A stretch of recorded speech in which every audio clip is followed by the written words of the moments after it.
narxlar super derecede arzalashtirdi. Aksiyalarımız devam ettirdi. 5300'lük nərsəmizni 4300 etkenimiz. Nərsələrin en sifatlisindən tələ bağalla. Videoga bir like basıp durunla. Bir üçün tırp beraber. İkisi bir de stulçikimiz. Hem şunun kaçıyla boladı yine. Hem stol boladı. Boylarını bemalal belent pes etseyizle boladı. Hem 30 sayızla boladı. Taza doğulgan boladan 5 yaşaça boğan bolalar işletseyizle boladı. 4300 ming so'm içinde ikisi bir de stulçikimizden boladı yine. İndi Kalyaskaya gələn bolsak, Kalyaskaya bu köçədə yürüdü o nərsə. Hem o axam Kalyaskaya'nın yaxşısını alış gerek. Yaxşısını neden təlimən desəyizlər? Balonları kətdə rezinke, ruçkəsi ötüb qaytadın, arkaları mexanizmli, sifatlı Kalyaskaya təlləsəyizlər, ömür uzaq oladı. Şunun Kalyaskayalardan biri ilə, Çimadan Kalyaskaya Transformer, Bauli, Bauda baytaladı, 4 xil sveti var. Magazine gəlsəyizlər, Kalyaskayalarım zaman aksiyada durdu. 4300 ming so'm içində zor Transformer Kalyaskayasan boladı yine.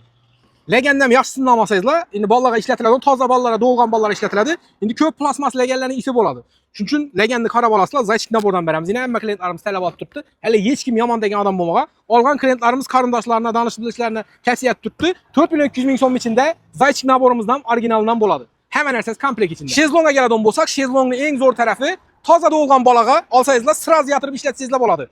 Balanı salasılar, çaykab otura verəsizlər. Əvvəl gidin ayaqda tək yapıb çaykab oturmuşlar. Şu nərsəni onları basadın, hem sarıncaq, hem həngilçək, hem nərsəni vəzifəni onları bəzərədi. Muzikeləri var, 20 kilometre boğan oğul kızlarını götürədi. 4300 ming so'm içində zor şezlongan boladı. Beşkimizə gələn bolsaq, beşkimizni sifatlisindən bərgənmiz, üstünü teyini körpəçələri, içi dişi, içi 2 qatar, üstünü tülləri zoru koyladı. Bu oğul balığı alğalla, oğul balığa maslab, rənglərini çilalət düzüb bərgənmiz. Beşkimiz hem Liboycaydan çalıştırıp görüp gələ Baxasını en arzan derecede aksiya nakdet kopumuz.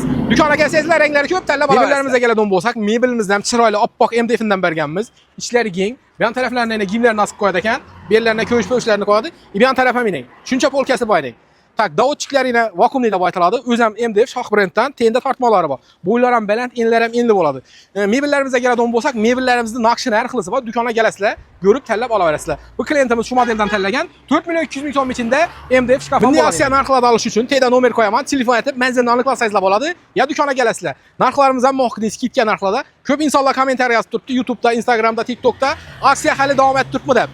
Patpisçilər üçün həm o aksiyalarımız boladı. Onun üçün dükana gəlgəndə sizlərin patpisçik mən videolarınızı görüp gəldim desəizlər, əlbəttə sizlərəm aksiya qılıb bərəmiz. Aksiyalarımız əli bax, xuda xalasa gələ verəsilər. Şurada teydə nomer qoyaman, telefon etib mənzilin anlıqla sayızla boladı. Videoya bir like basıb, çıraylı komentar yazıb qoyamız. Həmə dükanda kütəyimiz.